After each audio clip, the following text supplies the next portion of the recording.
Alors, synthèse organique, le TP. Alors, c'est totalement un sujet type euh, qu'on peut donner en EC, d'accord? En épreuve commune. Bon, c'est comme ça qu'on les appelle, hein, les EC. Bon, EC2 c'est râpé, mais EC3, ça pourrait très bien revenir ce genre de question. Donc, c'est totalement vraiment un sujet type. Voilà. On nous explique ensuite l'estérification, en plus ça sera vu en terminale, il me semble, si je dis pas de bêtises. Alors, réaliser la synthèse d'une espèce organique en justifiant le choix des protocoles de synthèse, de séparation, de purification et de caractérisation de l'espèce formée. Il n'y a rien de compliqué là-dedans. Alors, bien sûr, c'était un TP qu'on ne pouvait pas faire à la maison, mais on pouvait quand même y travailler dessus. D'accord, qu'est-ce qu'on aurait fait, etc., etc. Ce qui est peut-être plus dur théoriquement. Mais voilà, n'oublions pas qu'en terminale, il y a des épreuves pratiques aussi, et que c'est tout à fait le genre de questions qui peuvent être posées lors de ces épreuves. Alors, pas tout le sujet, hein, comme ça, mais quelques-unes. Donc, c'est pas inutile de regarder ça ensemble. Alors, le principe, les esters volatiles sont souvent utilisés pour produire des arômes et des fragrances synthétiques. On les synthétise à partir d'un alcool et d'un acide carboxylique. On désire préparer un ester dont la saveur et l'odeur sont ceux de la banane. Cet ester, l'acétate d'isoamyle, se présente sous la forme d'un liquide transparent incolore. On la retrouve dans les pommes mûres et il est utilisé dans les peintures ou comme agent de saveur. Voilà. Donc arôme de banane. Bon, faut pas se leurrer hein, quand vous mangez un yaourt aromatisé, n'allez pas croire que l'arôme fraise il provient d'une fraise. D'accord. Déjà parce il faudrait beaucoup de quantité de fraises et que peut-être le prix serait différent. Non, en fait, c'est l'arôme de fraise synthétisé, en fait, hein, totalement chimiquement. Alors attention, la molécule euh, d'arôme de fraise, c'est exactement la même qui existe en vrai dans la fraise. Hein. Ok. Donc faut pas confondre. Voilà, ce serait pas un produit à part, hein, ça serait le même, mais on l'a juste fabriqué d'une autre façon. D'accord. Alors l'équation de la réaction de synthèse étudiée peut s'écrire donc CH3C double liaison OOH, d'accord, CH3C double liaison OOH, vous reconnaissez, c'est un acide carboxylique, donc c'est l'acide l'acide carboxylique hein, dont on parle. On va rajouter un alcool, l'acide éthanoïque pour être plus précis, et ensuite on rajoute quelque chose en CH3CH, CH3, CH2, CH2, donc une chaîne carbonée, ramifiée, et il y a un OH, OH, alcool. Donc voilà l'alcool, acide plus alcool. Et finalement, on obtient un ester.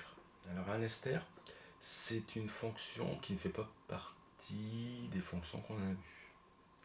Hein, alcool, acide carboxylique, cétone, aldéhyde. Voilà, ça c'est ce qu'il faut savoir en spé. Mais il y a l'ester que vous verrez certainement l'année prochaine. Bon là, ça n'empêche qu'on peut quand même dire que ça existe. Donc c'est double liaison O, d'accord, comme une cétone. Et ensuite il y a une liaison O sur le même carbone. Voilà. En fait, chimiquement, on voit que l'alcool et l'acide, en fait, il y a quelque chose, on prend les deux et on en fait une. Et donc il y a une élimination d'une molécule, et on élimine en fait H2O, donc de l'eau. Donc il y a de l'eau qui se produit. Voilà. Donc pour expliquer un petit peu, ça avait l'air compliqué cette réaction, mais c'est toujours le même principe. Alcool plus acide donne ester plus de l'eau. Voilà. Ça c'est tout le temps vrai. Entre les deux, c'est une double flèche. Donc ça va dans un sens, ça peut aussi être dans l'autre. Donc il y a un équilibre. La réaction, en fait, voilà, elle n'est pas totale. Cette réaction est plus rapide en chauffant et en présence d'un catalyseur, l'acide sulfurique. Alors ça, j'en parle. En chimie, pour accélérer une réaction, on peut la chauffer. D'accord. Vous avez remarqué qu'une tranche de jambon va pourrir beaucoup plus vite à la chaleur qu'au froid. C'est la raison pour laquelle on utilise des réfrigérateurs. Donc la chaleur, ça accélère la transformation chimique. On peut aussi utiliser d'autres petits produits. On met un produit qui va accélérer, ça s'appelle un catalyseur. Vous avez entendu parler des pots catalytiques des voitures. Donc ces pots catalytiques, en fait, ils accélèrent les transformations chimiques pour piéger en fait les polluants en fait. D'accord. Alors un catalyseur, on met deux trois gouttes de quelque chose, souvent de l'acide sulfurique, et on récupère à la fin. C'est-à-dire que ça n'intervient pas dans la transformation chimique, du moins en bilan. En réalité, ça intervient, mais ensuite c'est régénéré. Donc globalement, si on fait une photo avant, après, on a la même quantité, mais elle est quand même intervenue dans la transformation. D'accord. C'est quelque chose qui est étudié en fait par les chimistes, hein, la catalyse. Ça fait vraiment partie d'un sujet. Alors, on a un tableau de données, toujours le même, donc de tout ce qui nous intéresse, hein, des réactifs et éventuellement des produits aussi. Donc l'alcool, voilà, donc qu'est-ce qu'on nous donne comme renseignement? Des propriétés physiques, la masse molaire, la densité, si c'est soluble dans l'eau, pas soluble dans l'eau froide, dans l'eau salée, enfin bref. Voilà, c'est toujours au niveau de la densité et on nous donne les pictogrammes de sécurité. Voilà, et ensuite on fait une liste de matériel. Donc la liste de matériel, donc une éprouvette graduée, une ampoule à décanter, un entonnoir plus filtre, un ballon plus support, un montage à reflux. Montage à reflux, d'accord, la colonne avec l'eau qui va circuler. Alors bien sûr, pour faire circuler l'eau, on le branche au robinet, hein, avec un tuyau en caoutchouc, hein, dont on vérifie qu'il est bien serré. Sinon, il y a de l'eau partout. Bon, au passage, si on avait fait l'expérience dans nos salles, vous avez remarqué que nos salles, il n'y avait qu'un côté qui a des éviers. Donc on aurait dû vraiment se partager la tâche, concrètement. Un petit Erlenmeyer, un bécher, 3 béchers, un bécher de 250 ml, 3 béchers, lunettes plus gants, puis ensuite il y a les solutions d'acide chlorhydrique plus pipette, les concentrations, l'alcool isoaluminique, tout ce dont on a besoin, et il y avait aussi une balance au dixième. Cette liste de matériel est importante parce que s'il y a une question par rapport au matériel que vous devez utiliser, il faut. Allez, c'est parti. Donc, protocole expérimental. Alors, question préliminaire, avant toute manipulation, quelles sont les précautions à prendre concernant cette synthèse? En fait, il faut regarder les pictogrammes, hein. Donc, vu les pictogrammes, on travaillera évidemment avec blouse boutonnée, cheveux attachés pour les longs cheveux, loin de toute source de chaleur, ganté pour prélever l'acide éthanoïque et la soude, et sous la hotte pour prélever l'acide isoamylique. Alors comment on sait ça? En regardant les pictogrammes. Voilà, les pictogrammes. Bon, vous avouerez qu'en fait, ça pourrait être la réponse standard finalement, si on vous pose la question, quelles sont les précautions d'usage. Voilà. Bon. Ça serait vraiment une question piège où on n'aurait que de l'eau et vous nous dites tout ça. Mais voilà, il faut penser gants, lunettes, blouse, et puis hotte. Voilà. Après, on cite les produits. Vous voyez que dans la réponse, on cite les produits. Donc il y a finalement une réponse générale qu'on pourrait toujours mettre, et puis citer le produit, quoi, pour faire style que vous avez lu. Bon, c'est des petits trucs, hein. Synthèse. Alors ensuite on prend un ballon, on introduit donc 10 ml d'alcool, puis avec précaution sous la hotte, un volume V2 20 ml d'acide acétique. Donc vous voyez que finalement, il faut bien lire le sujet, hein, finalement. On vous parle de hotte, donc hop, dans la consigne de sécurité. Ajouter sous la hotte, donc la hotte, hein, oui, c'est pas la hotte du Père Noël, c'est la hotte aspirante, celle où toutes les vapeurs sont aspirées, ce qui permet de ne pas les respirer, justement. Vous voyez de quoi je parle. Là, utilisé peut-être une fois ou deux. Bon, souvent, il n'y a qu'une seule hotte dans les salles. Voilà, l'acide sulfurique, et puis une dizaine de grains de pierre ponce. Alors, la pierre ponce, c'est des petits grains très légers, c'est des roches volcaniques. On en met, alors ça sert pour que l'ébullition soit plus douce. Ça permet un peu comme le lait qui s'échappe, vous voyez, d'une casserole, c'est pour éviter ça. Voilà, la pierre, elle va elle va adoucir l'ébullition. Après, si on n'en met pas, ça rentre pas dans la réaction. C'est juste un truc qui permet que ça, bon, de travailler en sécurité en fait. Mettre la circulation d'eau en route et porter le mélange à ébullition douce pendant 20 minutes. Donc il ne faut pas oublier de refroidir. Si vous oubliez de refroidir, donc de mettre le robinet en route, ça va chauffer, ça va s'ébouillir et puis toute la vapeur va partir. Vous n'allez pas récupérer la vapeur. Donc arrêtez le chauffage et laissez refroidir le ballon, tout en maintenant la circulation d'eau dans l'enfageur. Ah oui, parce que ça chauffe encore tout doucement, donc on va récupérer les vapeurs condensées. Il ne faut pas que ça se barre dans la nature. Finir le refroidissement du ballon sous un robinet d'eau froide. Donc ensuite, on fait comme les biberons des enfants, d'accord, quand ils sont trop chauds. Voilà, vous connaissez la technique, on le met sur le robinet, et puis voilà. L'eau, c'est ce qui est de mieux pour refroidir. Donc ça, on l'utilise quotidiennement à la maison. La séparation.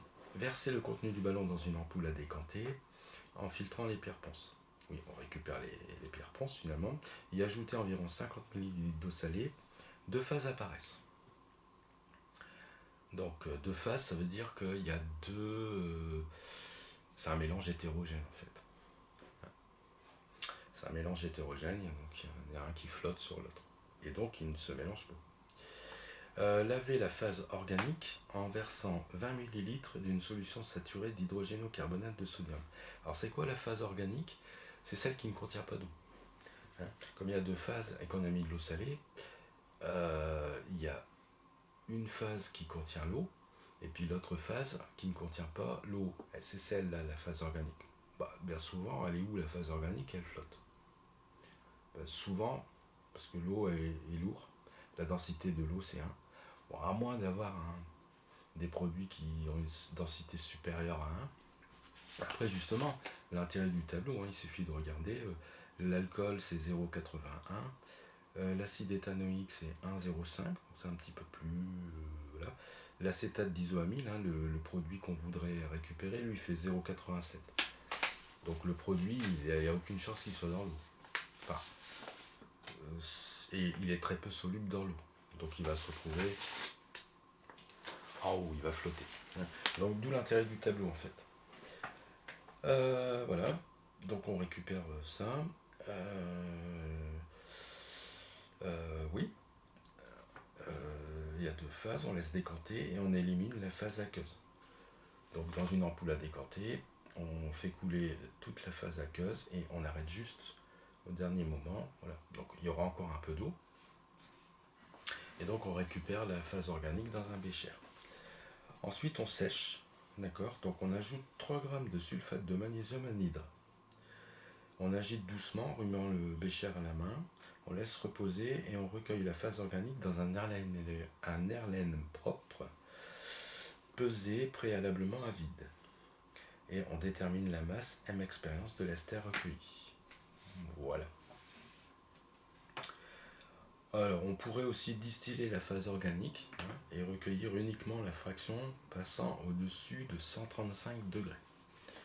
Alors, exploitation. Donc ensuite viennent toutes les questions. Donc là, on vous explique la recette.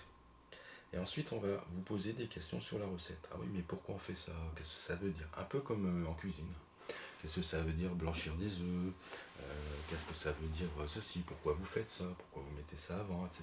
D'accord? Donc c'est de l'expérience. Petite 1, analyse de la synthèse. Alors, justifier le chauffage du milieu réactionnel pendant la préparation de l'ester. Vous avez compris, on chauffe pourquoi? Pour accélérer la transformation chimique. Pourquoi utilisez-vous un chauffage à reflux?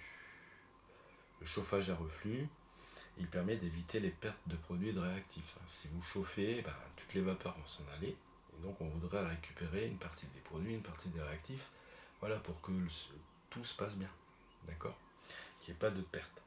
L'ajout d'acide sulfurique dans le milieu réactionnel, il faut le justifier. Pourquoi on met 2-3 gouttes d'acide sulfurique? Parce que c'est un catalyseur. Et un catalyseur, ça permet aussi d'augmenter, d'accélérer la transformation chimique. On peut aussi dire augmenter la vitesse de réaction. La vitesse de réaction, c'est quelque chose qui peut se dire. 2.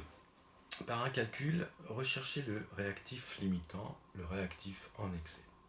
Ah, donc là, il faut faire appel à nos petits souvenirs. Alors, en fait, il faut calculer la quantité de matière des deux espèces, alcool et acide isoamylique. Alors, si on regarde l'alcool, d'accord, l'alcool isoamylique. Amylique. En fait, eh bien, il faut regarder la quantité. Alors, déjà, on va calculer la masse, puisque, en fait, on nous dit qu'on verse... attendez... On verse 10 millilitres, c'est ça. 10 millilitres d'axe. Alors, on sait qu'on a versé 10 millilitres. Donc, on nous donne le volume. Alors, on va calculer la masse, en fait. D'accord, de l'alcool. Voilà, je l'ai noté MAL. Ça va être la masse volumique de l'alcool, hein, qui est donnée dans notre tableau, multipliée par V. V alcool. Alors la masse volumique, elle est de 0,81. Donc tout ça, c'est dans les données du tableau. Multiplié par 10. D'accord. Et on obtient 8,1 grammes. Voilà. Donc ici, c'est en grammes par millilitre. Et vous multipliez par des millilitres. Vous obtenez bien des grammes. Donc ça, c'est la masse de l'alcool. Ensuite, pour connaître la quantité de matière de l'alcool, on fait N-alcool. C'est la masse de l'alcool divisée par la masse molaire de l'alcool, qui est aussi donnée dans le tableau. Donc 8,1, et on avait la masse molaire 88,1. Ce qui nous faisait 0,092 mol.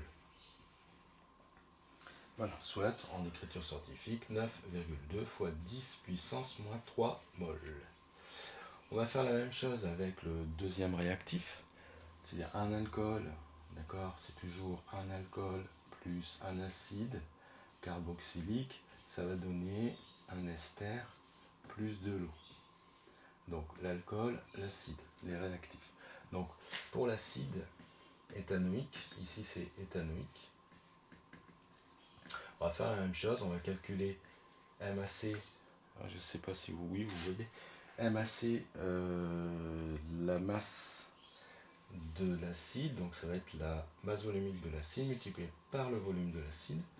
Et donc vous avez pareil dans le tableau 1,05 fois, et on avait versé 20 millilitres d'acide, ce qui nous fait 21 grammes.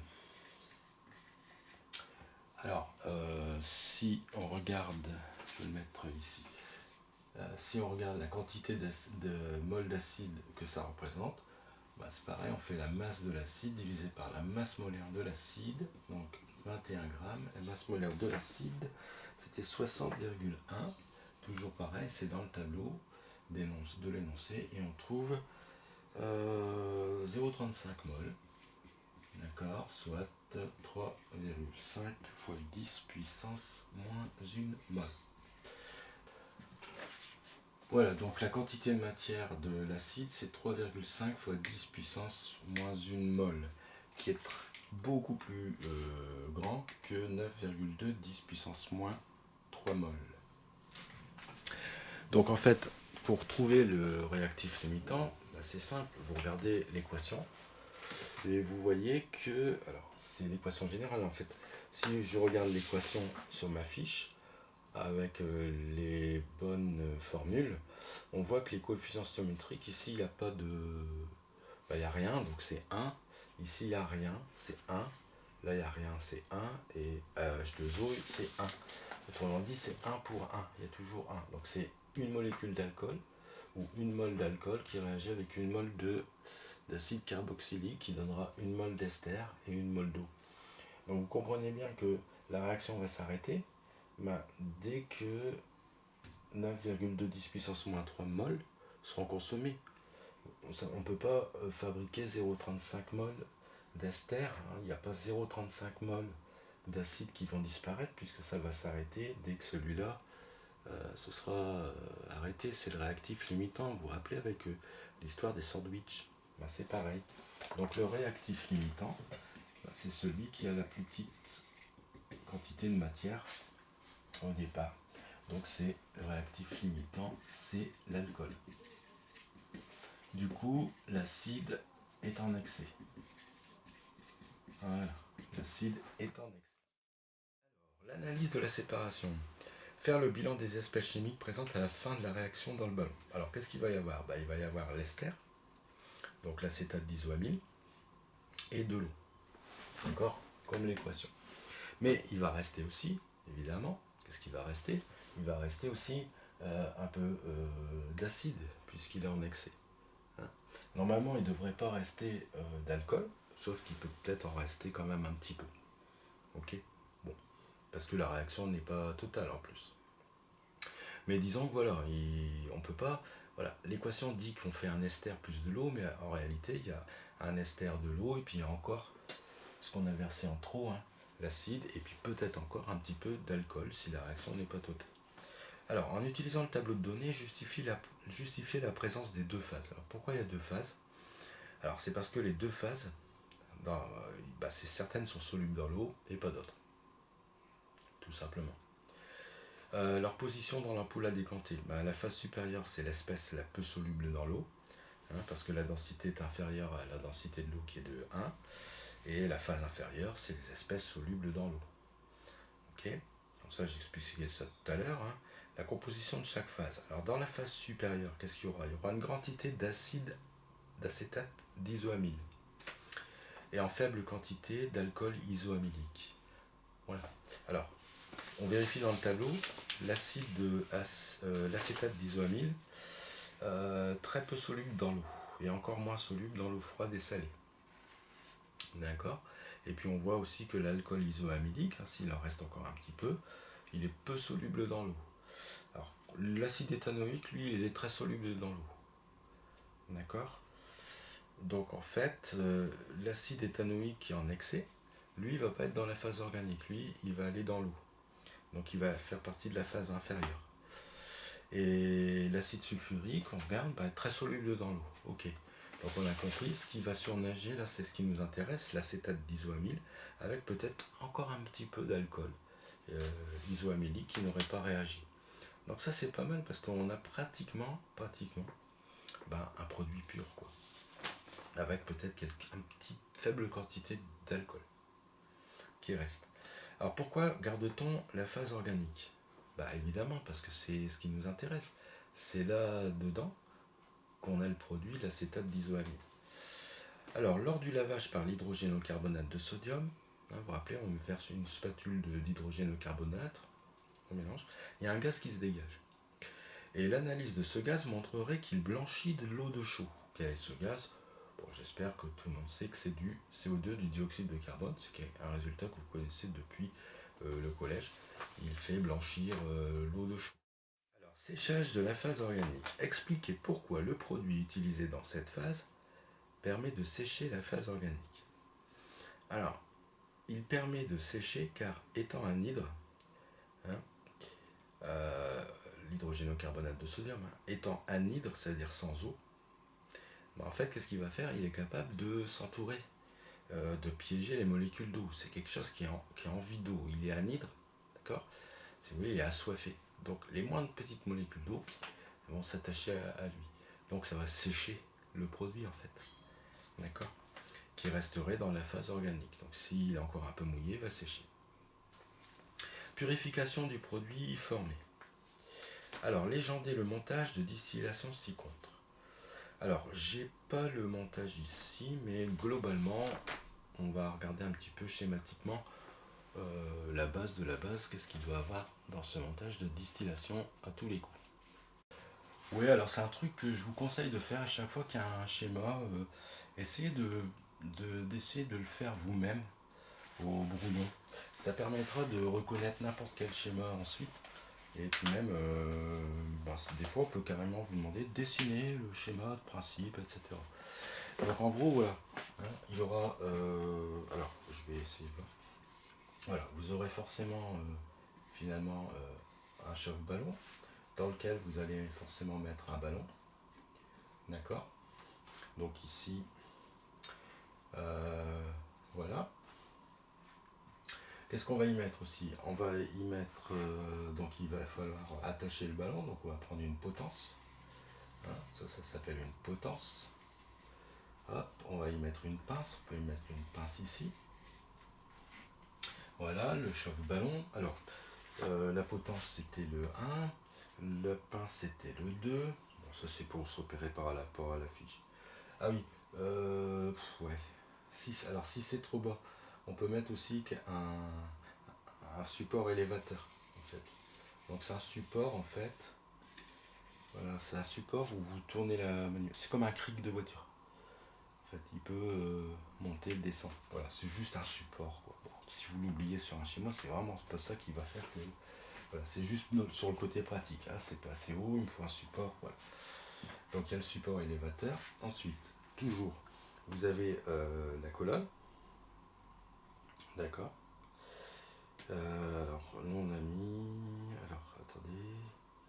Oui, vous avez la colonne. Hop, là. Une colonne. Et puis ici, voilà. Donc, en haut de la colonne, on met toujours un thermomètre.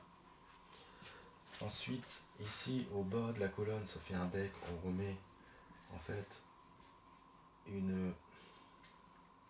voilà, un réfrigérant, un tube réfrigérant, dans lequel on va faire circuler de l'eau. Donc, ce tube, en fait, il entoure le petit tube qui sort ici de la colonne. D'accord? Donc l'eau va circuler autour. Ici. Donc on fait toujours sortir l'eau là. On fait toujours. Je vérifie. Oui, on fait toujours sortir l'eau vers le haut. D'accord? Et l'entrée, voilà, par le bas. Donc il faut que ça soit. Je vérifie que je ne me suis pas trompé. Oui, l'entrée elle est ici et on fait sortir l'eau. Voilà. Parce qu'en fait, il faut qu'ici ça soit toujours froid. Et là, en fait, ici, ça va prendre la chaleur, ça va vite être chaud. Et donc, il faut que ça sorte. Donc, c'est toujours renouvelé par de l'eau froide. Et donc, ça va bien refroidir les vapeurs ici. Si vous faites l'inverse, ben, en fait, si vous faites rentrer l'eau là, l'eau va chauffer et elle va chauffer tout le tube. En fait. Et donc, ça ne marchera plus. Donc, c'est important. D'accord? Voilà. Donc, ça, c'est important de ne pas se planter. Voilà, ensuite on va recueillir le distillat dans un Erlenmeyer. Voilà, dans un Erlenmeyer. Voilà, donc finalement il y avait potence, pince, voilà, support élévateur, un thermomètre, un chauffe-ballon, un réfrigérant, une entrée d'eau, une sortie d'eau, l'Erlenmeyer. Là-dedans, il y a ce qu'on appelle le mélange réactionnel. D'accord. Et puis, non, pardon. Ici, c'est le mélange réactionnel. Et ici, c'est le distillat. Tout ça, c'est une distillation. Il n'y a que la colonne. Ça s'appelle une colonne qui n'était pas, finalement, dans la liste. Mais voilà. Vous faites ça, vous êtes capable de faire ça mentalement. Voilà. Et comme ça vous aidera. Parce que si on simplifie le schéma, si on voilà. C'est un conseil que je vous donne dans toutes les matières en général, de faire à la main pour apprendre. 2. Sur quel principe repose la distillation? Déjà, il faut un mélange homogène, d'accord?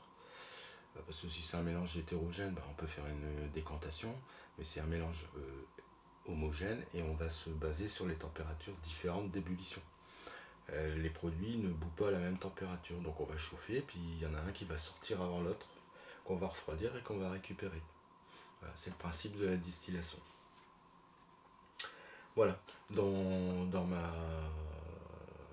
solution, en fait, dès que ça arrive à 100 degrés, par exemple, c'est l'eau qui va sortir. Et puis, dès qu'il y en a qui vont sortir à 135, etc. Donc, on va pouvoir recueillir à peu près. Donc, c'est pour ça qu'il faut mettre un thermomètre, pour repérer à peu près qu'est-ce qui peut sortir à cette température-là. Pourquoi récupère-t-on la fraction du mélange liquide passant autour de 135 degrés? Justement, 135 degrés, c'est la température d'ébullition de l'acétate d'isoamine, je parie. Hein, Ah oui, température d'ébullition 142 degrés.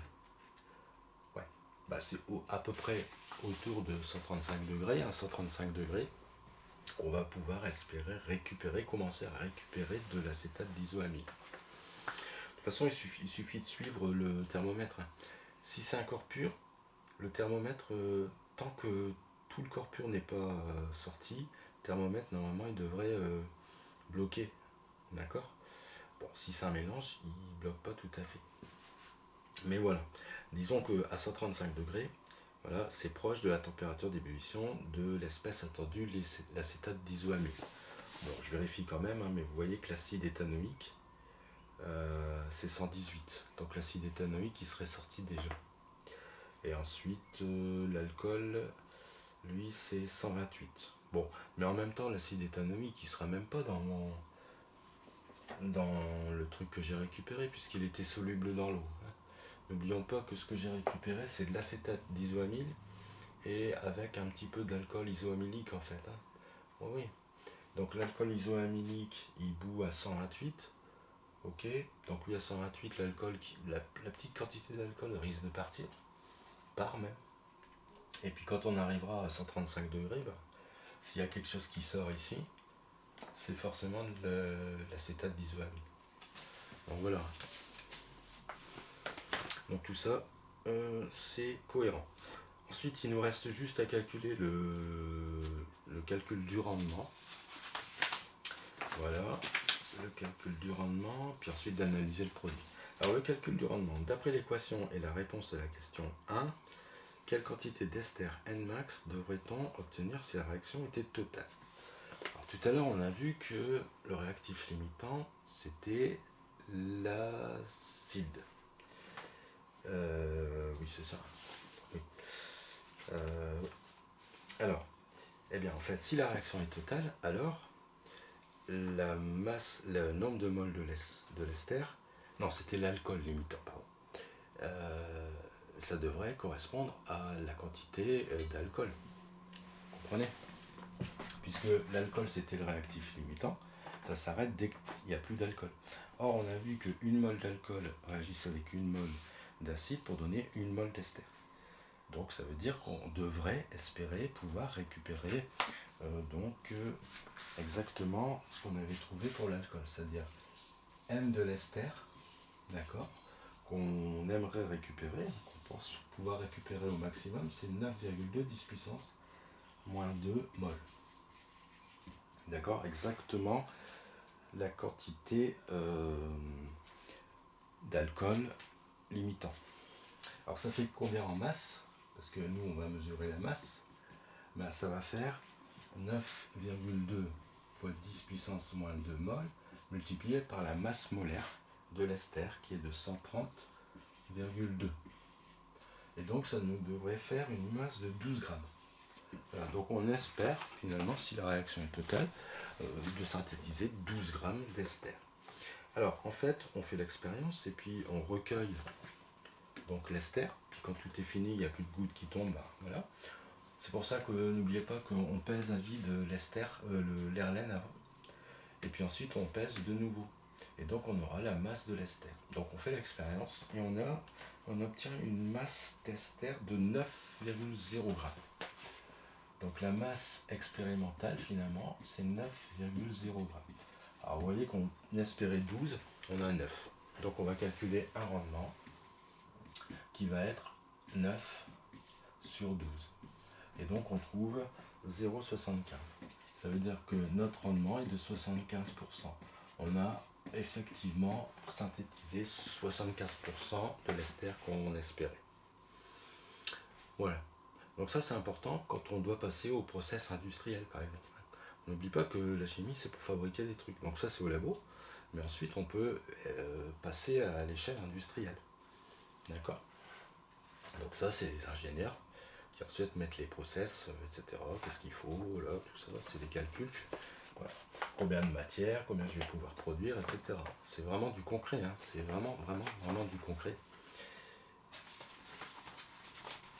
Des trucs qui servent dans l'industrie chimique. Et 6, analyse du produit. On va quand même vérifier qu'il est celui-là. Bon, ben là, on vous donnait par exemple une analyse spectroscopique. D'accord. Ici, un spectre. Et en fait, on vérifie bien qu'il y a un pic ici qui correspond bien à une liaison CWO d'un ester. D'accord. Donc ça, c'est ça, je rentre pas dans le détail. Je pense qu'on a fait assez d'exercices, mais voilà. Donc ça, voilà, c'est bien la preuve que c'est bien un ester qu'on a récupéré. Voilà. Bon, j'espère que c'est pas trop long. Mais enfin, bon, je pense que des fois, il y a des trucs que même si vous répondez bien sur votre feuille, vous n'avez peut-être pas pensé, etc. Je pense par exemple, j'ai des retours d'élèves qui me disent: ah bah oui, c'est vrai, moi j'avais pas bien saisi pourquoi on mettait H2, pourquoi on mettait H. Bon, ben c'est à force d'expliquer comme ça que finalement, vous voyez. Donc, vous prenez. C'est l'auberge.